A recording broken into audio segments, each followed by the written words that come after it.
This is Western Canada's wrestling radio show. You're going to have fun tonight. Welcome to McGuire on Wrestling. A dazzling wrestling exhibition. Here is Mike McGuire. I love professional wrestling. TV ratings are screwing up wrestling. Wrestling crowds are making more headlines than the superstars based on what they cheer during a show. And oh yeah, we have at least one WrestleMania main event figured out. Hello, I'm Mike McGuire. Welcome to McGuire on Wrestling, Western Canada's wrestling radio show where we talk about it all, including some big developments for here in Western Canada. One of the most interesting, and I will go ahead and say, very different wrestling promotions out there is making a swing through Western Canada over the next few months here. Mystery Wrestling has announced a pair of shows in Vancouver and Edmonton. We'll talk about those because at the Edmonton one in particular, the current AEW World Champion is scheduled to appear. Does it mean he's talking? Does it mean he's wrestling? Who knows what? But MJF going to be headed to Edmonton, as well as Mystery Wrestling announcing a show in Vancouver. For those not familiar with this promotion, we'll talk a little bit more about that. The Wrestling Observer's Dave Meltzer is here to help us figure out the TV rating system and what's been going on there. And we've got more fallout from the Royal Rumble and a preview to AEW's Grand Slam Australia, which takes place this Valentine's Day. It is a loaded show for you today. We thank you so much for being here. And I myself have had a very loaded weekend. I want to thank those of you who are listening that may have supported in my efforts to support Special Olympics Alberta with the polar plunge that took place here in southern Alberta where I am. And it's funny because we have some of the nicest temperatures in the country right now. Like, it was technically well above zero. People are discounting, though, just how much the wind in southern Alberta plays a factor, and the fact that for the polar plunge, we were diving into very cold fire hydrant sourced water. And if you don't know how cold that is, next time you see them running a hose line somewhere, just take a little touch. Be like, oh yeah, that's cold. So we did that. Almost $30,000 raised for Special Olympics Alberta. And if you have a polar plunge happening in your area, wherever you're listening, support it, because I've said it before, I'll say it again. Special Olympics is more than just the feel good. It's more than just the games. Special Olympics saves lives. So to be able to represent Celebrate Wrestling and my day job here at the radio station as well, it was a true honor to be able to be a part of this. My news partner and partner in crime on my morning show, Justin Goulet, jumped in. And to give you a hint of what we did the old Ravishing Rick Rude promo, right? So we showed up in robes and told the crowd to get the noise up while we take off our robes and show you what real men are supposed to look like. And of course, it's us. So, I mean, doesn't get more real than that. Nevertheless, a ton of fun there. And then following that, I've told you guys about this promotion that I work with here in southern Alberta called Pure Power Wrestling. They had their version of a Royal Rumble in the Power Rumble.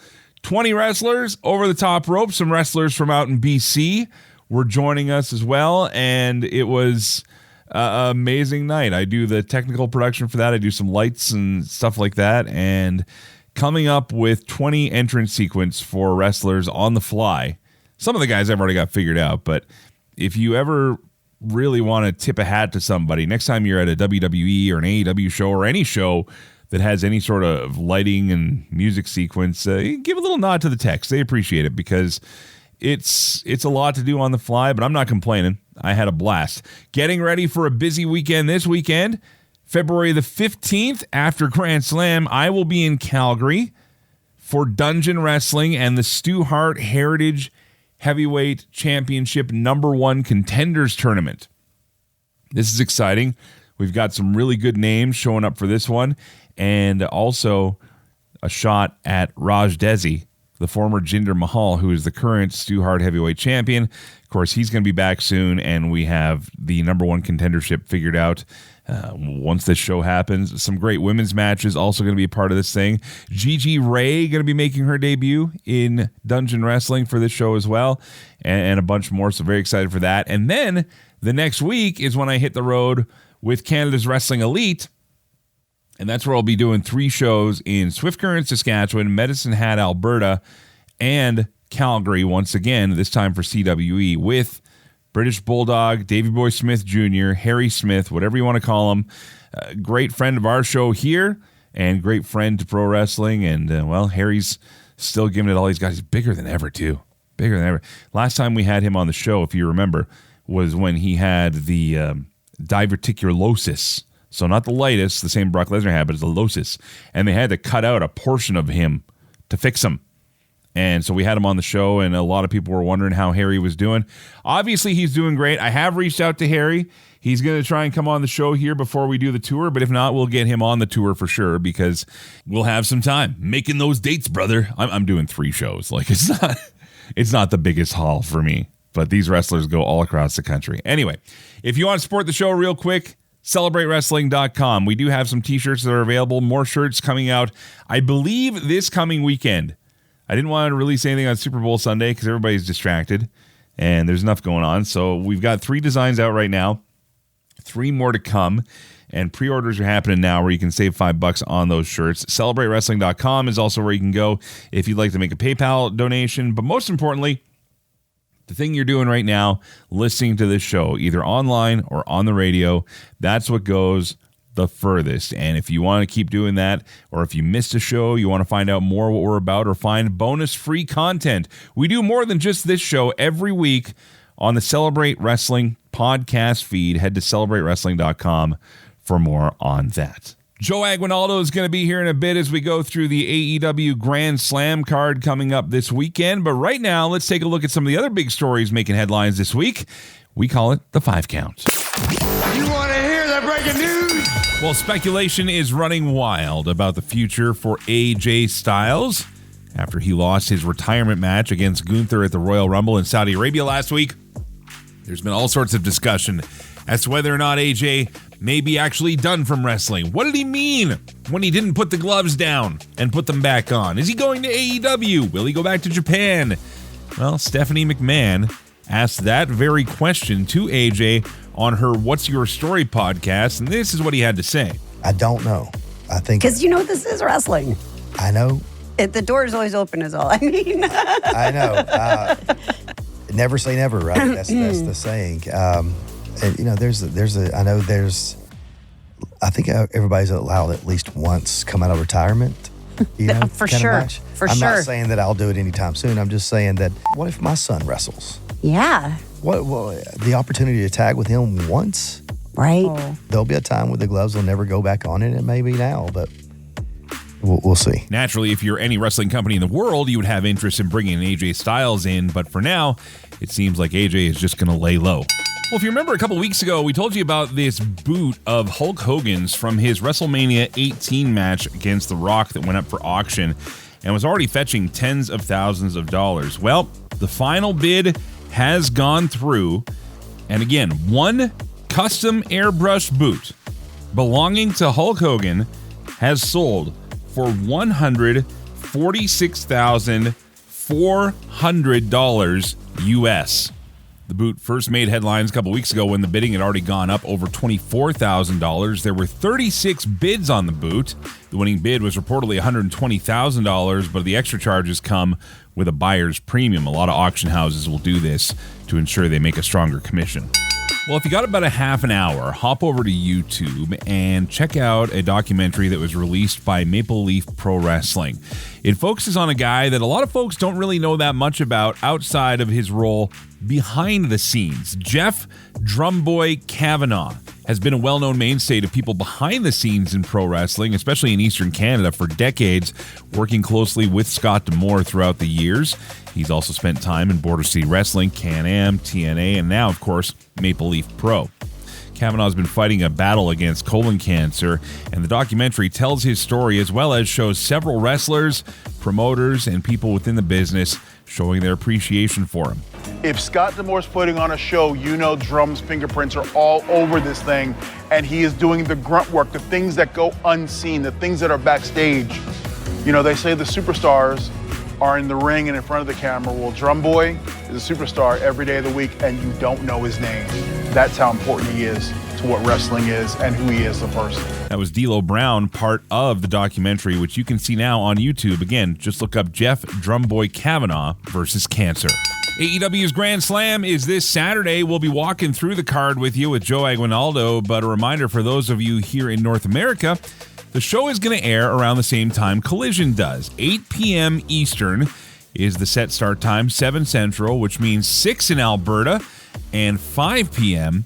in BC. Of course, the show is going to run in the regular Collision time slot, which means there will be ads part of the show. And right now, the show is coming from Sydney, Australia, and unlike past shows, will not be airing live, but rather on tape delay, so it can fit the evening time slot. And in independent news, a lot to talk about in Western Canada. Of course, I was mentioning earlier, this weekend is the Stu Hart Heritage Heavyweight Championship #1 Contenders Tournament at Dungeon Wrestling. That's going to happen on Family Day weekend, Sunday, February 15th.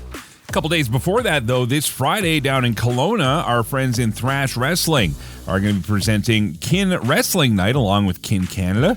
The Masterpiece, Chris Masters, the Zombie Killer Mentalo, and others set to appear on that card.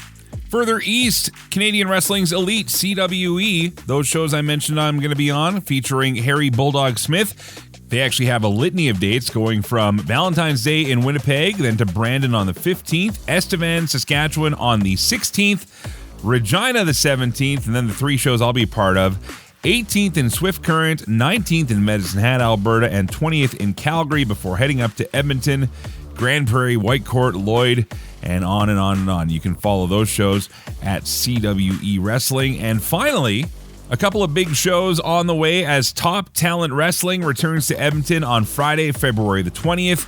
And Winnipeg Pro Wrestling has announced the return of Mercedes Moné. Of course, she is the WPW champion after defeating Jody Threat, going on her title collection. She has shows announced for other places as well, but she'll be a part of Fight at the Museum on March 31st. Getting us there will be a show called the Voyager Cup, where Shayna Baszler is scheduled to take part in the Voyager Cup tournament, which will determine Mercedes Moné's #1 contender.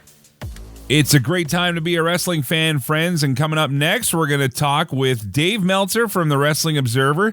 A little bit of business this time. We don't like to delve too much into this because it's a murky world to begin with, but something big happened in the way that TV ratings were measured in the United States, and it took a big hit to pro wrestling. We're going to examine those details and what the future could hold. The Wrestling Observer's Dave Meltzer on the way, plus Joe Aguinaldo and I will look through AEW's Grand Slam. This is McGuire on Wrestling.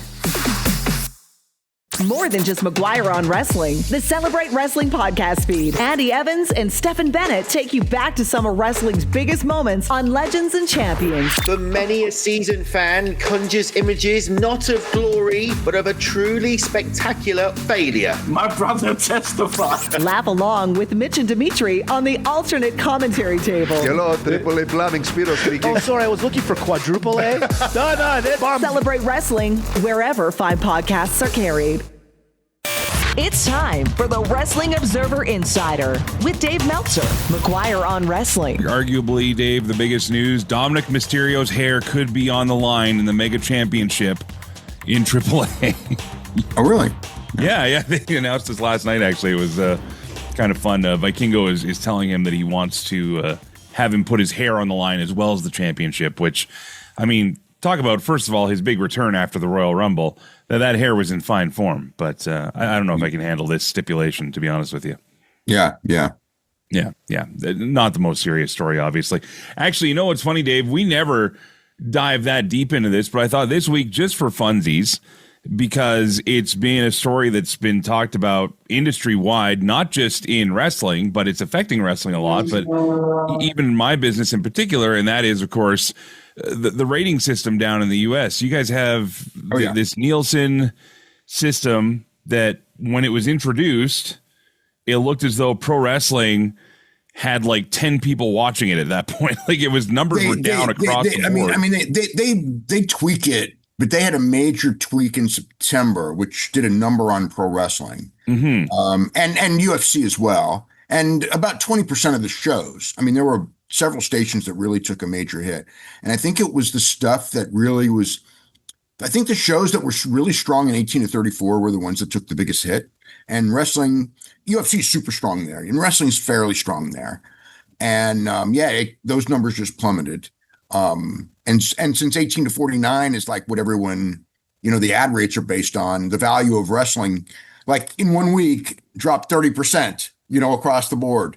So it was an absolute disaster. And then the 26th, they changed the system a little bit, and it helped wrestling, but mostly with over 50. So now, like, wrestling's viewership numbers are pretty much back to where, I don't say back to where they were completely, but they're probably about where they were in August. Okay, so but it's a different makeup in the sense that it's way more people over 50 and way less people under 50.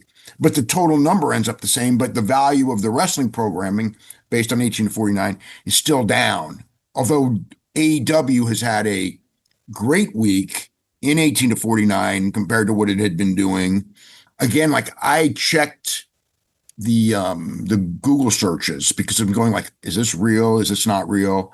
And the thing that I found was that the AEW last week, I don't have the stuff for this week, but for last week, Wednesday and Saturday were much higher than they had been in the last 3 months. So the Collision upgrade, Collision was double the week before, as it was before. When I first looked at that Collision number, it was like, come on. It's like double the week before. How does it double? But it really was, whether it's the Ciampa Briscoe match, which I think had a lot to do with it, or just the momentum of AEW, I don't know. And the show, not this past Wednesday, but the Wednesday before, was tied for the highest for any day in months, except for the two pay-per-views, with the MJF Bandito show, which also did a good rating, although much lower than the show on the 27th, I believe it was. So ratings are getting an overhaul, and they're getting another overhaul after the Super Bowl. I think that what's happening is that there's forces at work that are trying to make numbers higher for their stuff, and the NFL has the most leverage. Right. I'm not really sure why it hurts wrestling. I don't think anyone's out there to hurt wrestling, but wrestling's been hurt real bad up until like a week ago. Here's the problem, and I say this as a broadcaster, so obviously I have a bias towards it immediately because ratings can impact my livelihood and my businesses around me and things like that. But to me, I would argue is that no matter what the ratings say, no matter what the tweak is, no matter what the skew is, the viewers, the listeners, the advertisers, they're all there. And unfortunately, these ratings groups now, this what is it called? Something data, big data plus or something. It's called big data now. Yeah. Big data. Yeah. Panel was the old system, and then now it's a combination of panel and big data. So the panel system is what a lot of markets here in Canada still rely on. Right. And in the US now it's changing with the big data thing. Well, I'm not sure if they're going to bring that here or not.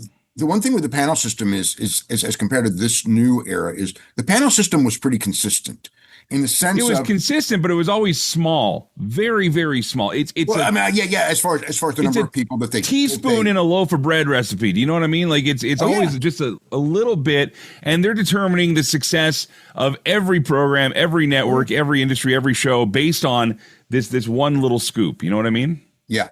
And that to me has always been a problem, because if I just happen to scoop in the area where there's way more wrestling fans and way more live sports fans, then it's gonna make that look like the most valuable thing in the world. But if I just happen to scoop a little to the side, and wouldn't you know, it's everybody that loves watching Downton Abbey reruns and Big Bang Theory, then wrestling takes a side. Do you know what I mean? It's just such a gamble. But the question that is on my mind about this, because I was thinking about this all week, is until we have another measure or another metric, which is starting to come in through online engagement, and people are tracking like their YouTube numbers and social media numbers and things like that. Is there going to be any other medium that can invest as much money into programming as TV has? Streaming is starting to invest money into programming. Right. Everything is rapidly changing and the Nielsen system has changed because it has to change. And the other thing is that it has to, and it doesn't count streaming numbers. And without that, you're losing 20, 30, 40, 500%, depending on the show. I mean, there are shows that do, 9 times as many viewers streaming as they do on television. And there are shows that do 10% more. And it's like, and when people talk to me about like wrestling numbers, it's like, what do you think they are? And it's like, well, between 10% and 900%, because that's the variation in the streaming. People get really mad at that because I'm going, you're saying 900%. It's like, of course I'm not. But the reality is there are shows that do 9 times as many viewers streaming. And there are shows that don't, they gain 10%, Right. I think the Super Bowl will be interesting today because last year's Super Bowl was about 10% gain because everybody, we're still, when it comes to the NFL, it's still predominantly a TV thing. I think that number is going to go up this year, but I don't know by how much.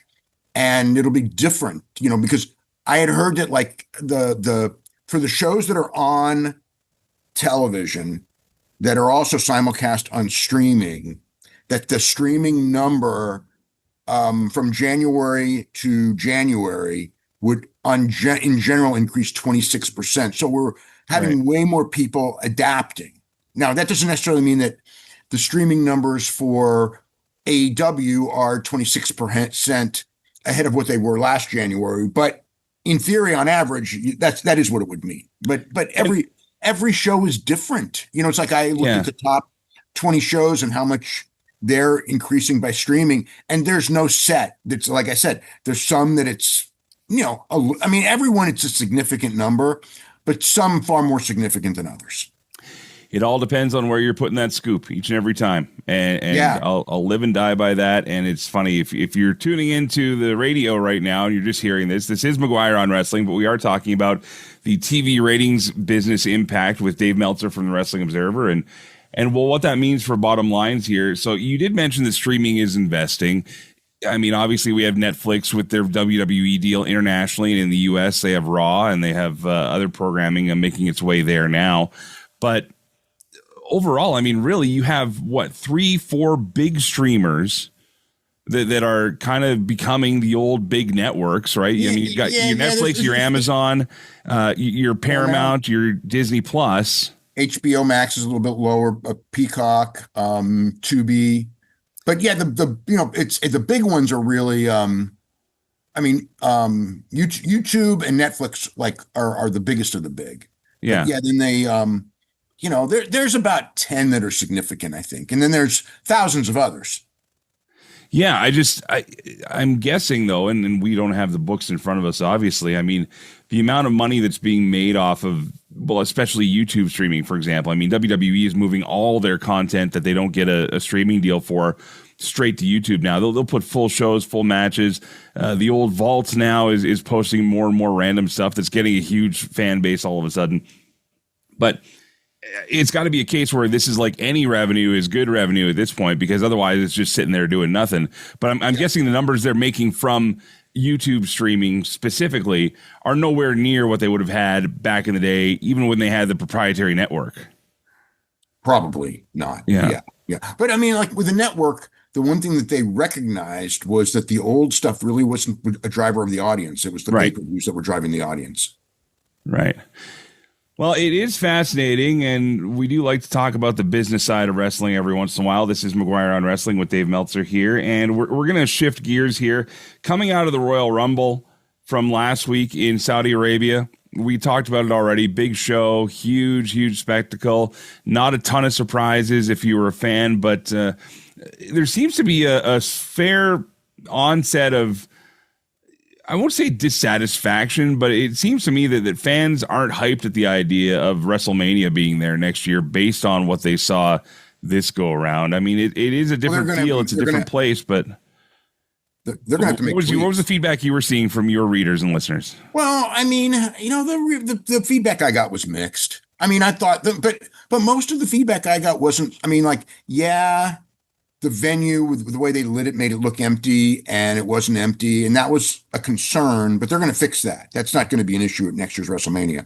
Most of the feedback I got was based on, yeah, the matches were good, but they weren't like there was nothing blowout, and there weren't big surprises. But you know, I mean, it's like you're not going to have giant surprises in Saudi Arabia, you know, because one of the things with the surprises they used to do, because they wanted to keep them a surprise, is they'd call these guys up like you know, a couple of days before or a week before, and a lot of guys would turn them down. Like, I'm not in shape to go out like this, right? But most of the guys would come. But you can't really this year, like you can't really decide, hey, let's bring in Mickie James for a surprise pop in the women's match, and we're going to decide on Tuesday before the thing. It's like you can't get in and visas and all that. It's, you know, they didn't have that latitude, so it was going to be harder. I mean, you know, Brie Bella they had. That's about, you know, that was a surprise. But I mean, also people had known that they'd been talking about her for months and months and months, and she'd have been in earlier if it wasn't for the fact that she was married to Bryan Danielson, and they were a little leery because Bryan Danielson is so high up in AEW. But obviously, you know, they decided that let's go with the Bella Twins as a tag team now. Mm-hmm. Well, they're definitely beefing up their women's tag team division, which is something that a lot of fans are saying they wish they would do with the men's side, because WWE's men's tag team divisions they've got a lot of talent in the tag team division, but they typecast them in a way where they don't feel important. I mean, let's face it, last year, Nathan Frazier and Axiom almost won tag team of the year. Mm-hmm. And they're no worse. They're the same team now that they were a year ago, but they feel like nothing. Sure. Sabin and Shelley have been a great tag team for 20 years. They feel like nothing. The Street Profits were super charismatic tag team. They feel like nothing. So it's not that they don't have the talent. They absolutely have the talent. They're not showcasing that talent. Just going back to the Royal Rumble and the Saudi feelings here. Next year, WrestleMania going to be coming from Saudi Arabia, 2 days back to back. Do you think this is going to help or hinder interest in WWE product overall based on the feedback you've heard from the Saudi Rumble? I don't think it's going to help, but it's going to help the pocketbooks, you know, and that's all that they care about. Will it increase the popularity of WWE going to Saudi Arabia? No, it'll decrease it. But will that decrease offset the money gained by going there? No, that decrease will not offset that money. From a business standpoint, they're going to make so much money, and same reason the Rumble was there. I don't anticipate the Rumble interest probably wasn't quite as high this year as last year. The number of reasons, you know, the time slot wasn't as beneficial. And the product interest is very strong, but it is down from the peak. All right, well, coming up, we're going to talk a little bit more about the wrestling side of things with Dave Meltzer from the Wrestling Observer. You're listening to McGuire on Wrestling Online and on the radio. More with Dave coming up in just a moment. This is McGuire on Wrestling.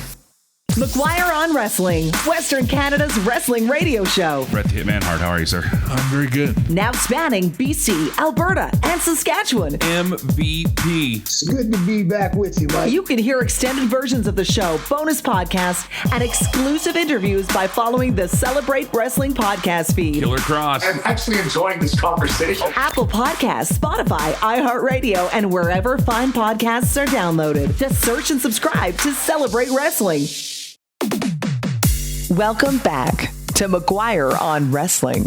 We're back a little more with Dave Meltzer today as we went through a lot of the ratings business in pro wrestling. And if you missed that conversation, I mean, there's lots more to discuss about it, Dave. I'm sure you're going to be covering it throughout the week as well as things continue to develop. I have a huge story in the issue on, you know, the changes and the two more sets of changes that are coming in the next 2 months. Well, there you go. Check out the Wrestling Observer, and we'll talk more about that at the end of the segment here, Dave. But if you're just tuning in on the radio and you missed that conversation, check out the podcast version of this show, CelebrateWrestling.com, or wherever you get your podcasts. Just look up McGuire on Wrestling. Okay, Dave, one thing to come out of the Royal Rumble that everybody's talking about, he even spoke about it on a podcast appearance with Stephanie McMahon. AJ Styles going to put the gloves down in the middle of the ring, stops, puts them back on. People thought maybe it's symbolic. I personally thought he didn't want his gloves stolen, but it turns out, hey, ask Brett how many of his jackets went missing through the years, right? Like, yeah, that's true. He's saying that never say never. He says maybe there's an opportunity where I tag with my son. Do you feel legit like he's speaking from the heart here, or do you think that maybe this is a bit of a play saying, hey, if there's money out there to be made somewhere else, I might take it? I think he's open to anything, but I think that most likely, if his son wants to wrestle and do a father and son match, he'll do it. I think he made that very clear. And a lot of guys will do that. I think he made it very clear that he thinks you get one freebie. When you say you're retired, you get one. Right. So I think in his mind, he knows he's going to do at least one. But as far as coming back full time, the thing is his decision to leave was not because he couldn't perform at a high level, because he can, but because he was hurting. And you know what I mean? And it's kind of like, I'm hurting. It's time to get out. I have money. I have a job there for life. That mentality, number one, you take time off, you're going to heal. You know what I mean? I don't think he's ever going to go on the road and work, 50 matches a year. But the idea of doing another match, I think he pretty much opened up. He didn't go and say, oh, no, that's it, I'm retired. He said, I got a freebie. And look, again, like, of all the guys that have retired over the years, how many stuck to it? And I mean, the answer is Sting. So far, Jack Briscoe. So far. Yep. What? Who else? I said so far, yeah. So I don't think Sting's coming back. I really don't. No. But also Sting was 65 years old at the time, or 65. So it's like, AJ's 48, I think. So he's got a lot of years. Bill Goldberg hasn't come back either. And I don't think 100% for sure Bill Goldberg will never come back. I think if the opportunity was there, he would. As far as, so it's like, even Shawn Michaels came back 20 years later. So it's like, you never say, okay, Levesque will never come back, but that's a hard issue. That's not because if he had done a retirement match, would he come back? 100% he would. Yeah. He'd probably be doing one match every 2 years now. Yeah. Not a lot of Action Mike Jacksons out there, though. Yeah. For those that know, Action Mike Jackson is, what is he, 75 now? 76, somewhere around there? And 76. Yeah. Maybe closing on 77. Still pops up at shows. It's crazy. He's still wrestling less though than he used to, but yeah, every now and then I hear his name. Chick Donovan. Chick Donovan's 78, and he's doing a match, or maybe just did a match this last week. I know he's doing a match in February. Jeez, that's crazy. Absolutely crazy. Okay, Dave, let's shift over to some other things going on the wrestling side of things. We'll stick with WWE, and then we'll jump over to AEW because I got a couple of stories here. I like this approach that they're having of seemingly Raw versus SmackDown wanting to put on the better main event match for WrestleMania. And I've heard this discussed a few places, but you've got Cody vying for a shot now somehow to get to WrestleMania. So that's obviously foreshadowing him in the chamber. Mm-hmm. You've got Roman Reigns and CM Punk on the other side on Raw. I mean, this has been the thing that's always beleaguered the dual title matches to begin with, before WrestleMania was even a 2-day event. But now with the 2-day event thing, they've really had to lean on making both title matches or both main events seem just as important as the other here. Do you think they're actually have a shot of making one outstand and outshine the other one this year? I mean, the Sunday one is always the real main event every year. But you want balance. You want them both to be really, really strong. So what happened here, was this wasn't like this grandiose plan of what we're going to do. What happened was Punk and Roman did their interview on Monday, and it went the way it did. I don't think it was scripted that way completely because they have free reign. It was probably, mostly. But what came out of it was, when that thing was over, my thought is boy, did they bury Drew in SmackDown. So after that point, yes, did Drew McIntyre, Cody Rhodes both watch that promo and go, we got to do some work?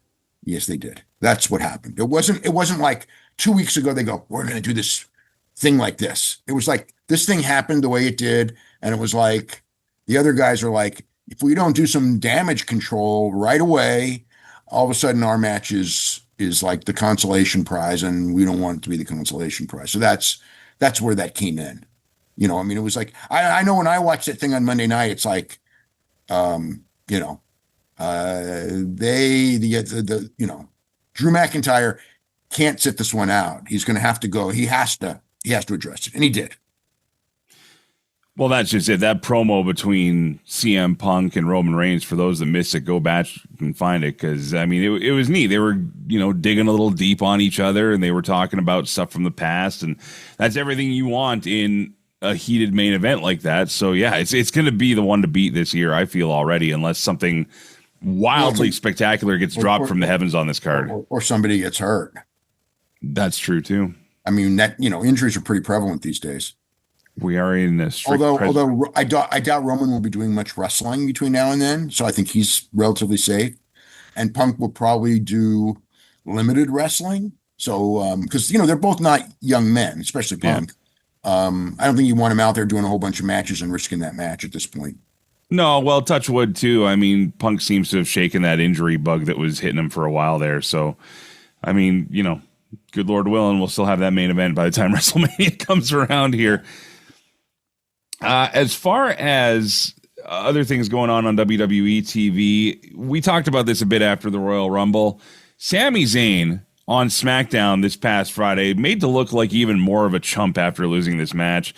He's getting the sympathy from guys walking down the hallway and, oh, gee, Sammy, what a tough loss. Hey, good try, blah, blah, blah. What do you do with this guy? Because, I mean, talk about just building him up to knock him down. They switched the order of those matches and, it was not good for Sami Zayn, that decision. Because I think the feeling is that, because originally the Sami Zayn Drew McIntyre match was going to go in second and AJ and Gunther was going to go in third. And the reason being is that they didn't want Drew McIntyre and Sami to have to follow the retirement thing. And then they changed it, because there's a reason, and it wasn't a good reason for Sami. And then, so yeah, I mean, what they're going to do, who knows? Like I said, that match being anywhere but the last match was already bad news for Sami. That's how I felt watching that show. But they were going to put the men's Rumble on last either way, that was because Roman Reigns was winning. So they didn't, they weren't going to have anything peak higher than that. Well, either way, Sami Zayn would be an interesting choice. I mean, the interesting conversation going around him now, and I think we touched on this a little bit last week. I know we talked about it in the Yay Boo segment, our fan feedback section, and that was a prediction that maybe this is the start of the knocking down Sami to go next year and have him win a title at WrestleMania Saudi. It's possible. They're not afraid to do these year-long campaigns now. I mean, it's possible. You don't know. I mean, they've had main events at WrestleMania with people who they didn't think were WrestleMania main eventers because fans forced it many times, actually. So, I don't rule anything out, but I know that, again, the general rule is that they want their big guns. I don't think they consider Sami one of their big guns. They certainly don't protect him. I mean, the big guns are, Roman Reigns, Punk, Cody, Seth Rollins, Braun Breaker's going to be a big gun, so there's hopefully Obafemi. I mean, I think that he's definitely on their radar to be one of those guys. So, but, if the people got super behind Sami Zayn, could they put him in there or could they just have him go for the Intercontinental there? Yeah, of course they could. Well, we'll see what happens. Last thing here, Dave, I want to talk to you about, and this got headlines. I don't know if it's for the right reason or not, but AEW got a lot of extra eyeballs on it. Of course, MJF is in this feud with Brody King. Brody King been very outspoken towards the ICE agents and the situation going on with immigration down in the U.S. We're on the radio, so we can't repeat what the chant was, but basically it was an F-ICE chant that now even Bryce Remsburg, the referee, may have implied that he waited a little longer to ring the bell while the chant was going on. Brody's made it no secret his feelings towards it. Now, trying to keep politics out of my wrestling, to be honest with you. It's going to be more and more difficult as time goes on. Well, and that's what I was going to ask you here, because it seems in one way where you have WWE that has like direct direct, like couldn't get more direct links to the current administration, but they're not talking about it. No, they try to stay out of it as much as they can because they don't want to alienate fans. What's the point? You know. Whereas AEW now, and again, I'm not coming down on it at all either. But the second you bring that sort of discourse into your show, and if it becomes a regular thing, you're alienating your crowd, whether it's right or wrong. Well, so from a business standpoint, is this smart for AEW to pursue further? Do you think you're going to see more of this on their programming, or vis-a-vis the other way? I think that they will ignore it on the programming. I don't think the announcers will bring it up. And I think as far as will it be on the programming, that's up to the fans. I mean, we're going to find out this Wednesday night. They're going live. All this happened. Brody should be, if Brody's not on, Brody has to be on the show because he's main eventing, Sydney on Saturday. In Sydney, it's a different fan base. I don't know if they'll do it. They may do it, just because they see it in the United States. The Wednesday show in Ontario is very interesting because will the fans do it again? I think so, but I don't know.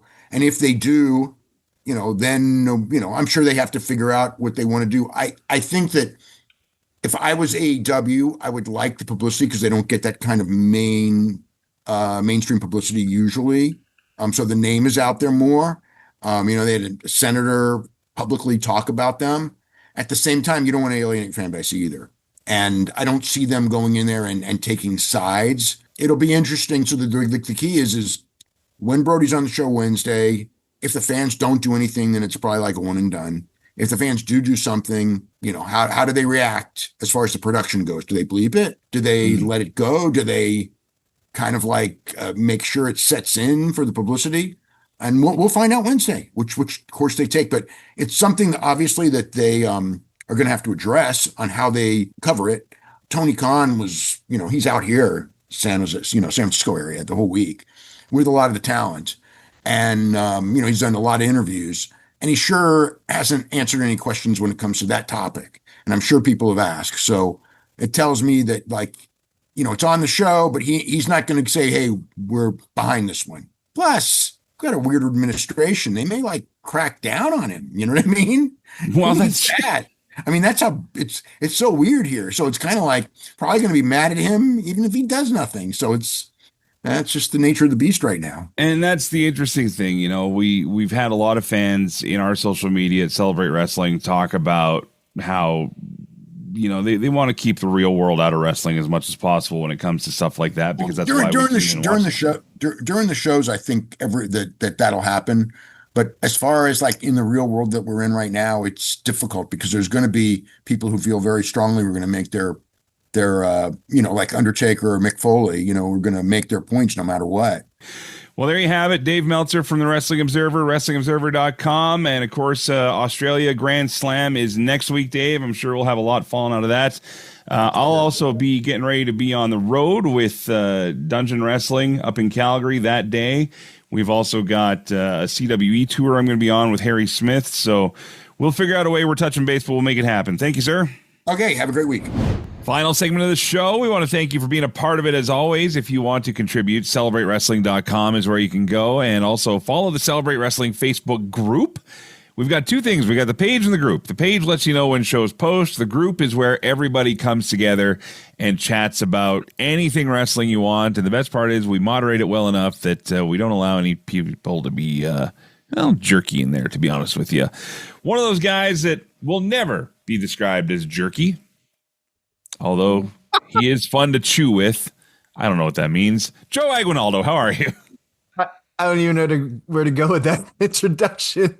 Dude, I'm the one that was saying it, so, Tell me I had a busy day yesterday without telling me I had a busy day yesterday. That's what your introduction is today, Joe. But that's fair. That is fair. Nevertheless, AEW's Grand Slam. We've got 5 matches as of production date announced for this show here. Joe, I thought we'd go through some of them together here and get your thoughts. And, of course, your thoughts out there are welcome on that Celebrate Wrestling Facebook page. I had some interest in this match until the Dominic Mysterio challenge came out from El Hijo del Vikingo. And now there is no other hair stipulation that matters to me more than that match. But for those that don't know, Orange Cassidy and Tony Storm will be facing the Death Riders Wheeler Yuta and Marina Shafir in a loser must have their head shaved bald match. Loser of the fall. Yes. Yes. So who do you think is getting their head shaved after all this? My pick has to say Wheeler Yuta. That's where I was going. However, I do 100% agree with you that knowing that Dom's hair is on the line, I don't care who wins this match. If Dom loses, that is one of the stories of the year so far. I mean, I think Toni Storm could make bald look good, but there's so much of that hair in that gimmick of hers that it would ruin everything. Yeah, like Wheeler Yuta seems to be the one, and let's be real. Other than Marina, like he's the one with the big sort of flowing locks of hair, so it just kind of makes sense that he would be the guy. They might do Marina for the shock value too, you know. So. Yeah, that's true. But I agree with you. I think Wheeler Yuta is probably going to be the one. Okay, well, again, we find out in 2 weeks whether or not Dominic Mysterio accepts the challenge from El Hijo del Vikingo in now the only hair stipulation that matters in wrestling. Another match that's been announced, Hangman Adam Page taking on Andrade El Idolo, part of the 9,000-member Don Callis family. Winner gets a title shot at Revolution. I mean, Hangman's already in that picture. He's been showing up in MJF's business. It would make sense, but I would like to see Andrade win this. I think Andrade's looked pretty good since he's come back. Although I will sort of echo your sentiments about the fact that he's with Don Callis. It's like, who's not with Don Callis these days? Because that's sort of getting tired. In a match that could be the, quote, banger of the night and also could be, let's face it, babyface versus babyface here. Jon Moxley taking on Konosuke Takeshita. Jon Moxley, the Continental Champion, defending that title against Takeshita. Takeshita, the good guy in the bad guy group of the Don Callis family. Jon Moxley, seemingly now the good guy in the bad guy group of the Death Riders. I don't know why they're doing good guy versus good guy on this one, or questionable good guy versus questionable good guy in this. It'll be a good match, right? Like I'm expecting this to be a good match, but from a story perspective, it's like, am I supposed to cheer Moxley or am I supposed to hate him? Am I supposed to, you know what I mean? Like I'm not sure from a story perspective where I'm supposed to be. Again, as a someone who likes good work rate and stuff, I'm going to enjoy this match. But storyline wise, I'm confused about this. For the Women's Tag Team Championship, the newly minted AEW Women's Tag Team Championship, this thing's still pretty new. The Babes of Wrath, Harley Cameron, and Willow Nightingale defending against Mega Bad. These tag team names just gotta stop. The Babes of Wrath, fine. That's good. Harley's got the whole Wrath thing, which didn't make sense for the longest time, but now it's become part of her persona. But Mega Bad, Megan Bayne, and Penelope Ford, sure. What do you got for this one, Joe? Oh, I gotta go with Babes of Wrath just because of Harley Cameron. Right. And I do like Willow Nightingale as well. You know what, though? I agree with you. Like, even the Babes of Wrath name, like, I'm looking at this match and I'm interested because I do like Harley Cameron and Willow Nightingale, but I cannot stand the names. Like, this is bothering me so bad. Well, and again, Babes of Wrath, I think it works. I think it works for the whole the Wrath thing with Harley Cameron. It was so out of place, but now that you kind of get what she is, she's your hot friend that knows how to do ventriloquism. I don't mind it, but yeah, Mega Bad. Yeah. We are going to wrap things up in our preview here because this is the last match we have in the official listing so far, and that is, of course, MJF defending the championship against Brody King. We've seen the Eliminator match now. There's been a ton of interaction between these two. They've made Brody look strong. They made him look invincible. So that's a perfect reason for him to lose. I think this match will be good, but I just can't see MJF losing right now. Valentine's Day is when this is all going to happen. So what better way to say I love you than curling up with that special someone, watching some AEW from Australia when you could be going out for overpriced dinner and chocolates and hoping to have a grand slam of your own afterwards. You know what I mean? Hello. Yeah, trip to Denny's. What?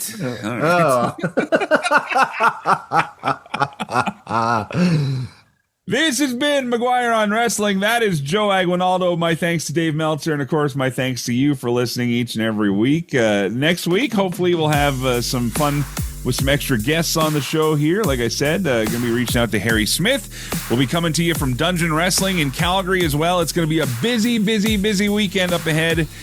And, oh yeah, Valentine's Day. Happy Valentine's Day, Joe. Yeah, happy Valentine's Day, Mike. Thanks for listening. Letting us do what we do. Play safe, drive safe. I'll be seeing ya. McGuire on Wrestling. Online and on the radio. You can hear extended versions of the show, bonus podcasts, and exclusive interviews. Just search and subscribe to Celebrate Wrestling. Always free, always about wrestling. CelebrateWrestling.com.